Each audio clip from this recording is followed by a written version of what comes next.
नमस्कार, स्वागत है आपका। मैं हूं आपके साथ लोकेंद्र त्यागी। पश्चिम एशिया से इस वक्त एक बड़ी खबर सामने आ रही है, जहां युद्ध के बाद हालात सामान्य करने की कोशिशों के बीच कतर के सबसे महत्वपूर्ण गैस क्षेत्र में बड़ा हादसा हो गया। कतर के प्रमुख प्राकृतिक गैस निर्यात केंद्र में काम दोबारा शुरू किए जाने के दौरान अचानक से जोरदार विस्फोट हुआ, जिसके बाद देखते ही देखते आग फैल गई और पूरे इलाके में अफरा तफरी का माहौल देखने को मिला।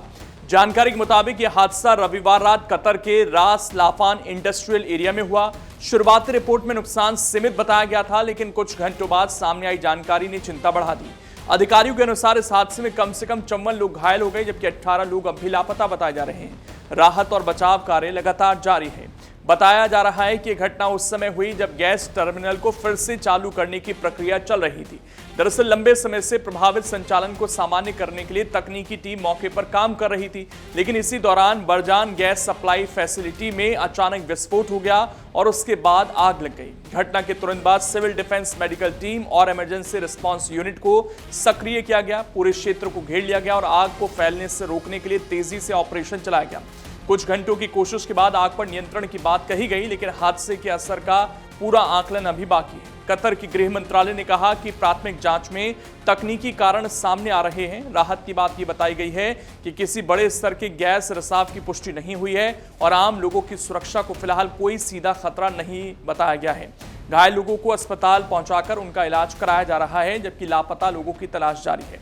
इस घटना का असर केवल कतर तक सीमित नहीं माना जा रहा है। दरअसल ऊर्जा बाजार पर नजर रखने वाले विशेषज्ञों का मानना है कि अगर गैस निर्यात लंबे समय तक प्रभावित हुआ तो इसका असर कई देशों की ऊर्जा आपूर्ति और कीमतों पर दिखाई दे सकता है। कतर दुनिया के सबसे बड़े प्राकृतिक गैस उत्पादकों में शामिल है और उसकी आपूर्ति वैश्विक बाजार में महत्वपूर्ण भूमिका निभाती है।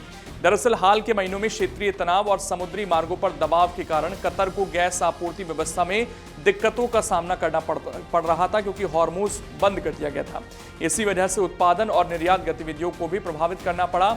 अब जब हालात सामान्य हो रहे हैं धीरे धीरे, तो कतर की कोशिश ये थी कि हम अपनी जो गैस के प्लांट है उनको दोबारा से शुरू करें, और उसी कोशिश में जो है यह हादसा यहाँ पर नजर आया है। जानकारी के अनुसार जिस बरजान गैस सुविधा में हादसा हुआ उसकी क्षमता बेहद बड़ी मानी जाती है और इसका उपयोग ऊर्जा उत्पादन और कई औद्योगिक जरूरतों को पूरा करने में होता है। ऐसे में घटना केवल एक औद्योगिक दुर्घटना नहीं है, बल्कि वैश्विक ऊर्जा व्यवस्था के लिए भी महत्वपूर्ण मानी जा रही है। फिलहाल जांच एजेंसियां ये पता लगाने में जुटी हैं कि विस्फोट की असली वजह क्या रही।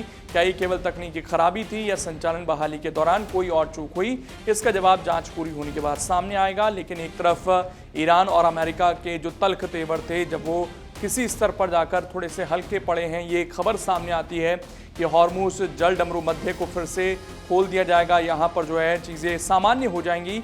इस बीच कहीं ना कहीं एक और झटका लगा है जब इतना बड़ा हादसा यहाँ पर हो गया है, और इसका कितना प्रभाव आने वाले समय में देखने को मिलेगा ये वक्त बताएगा।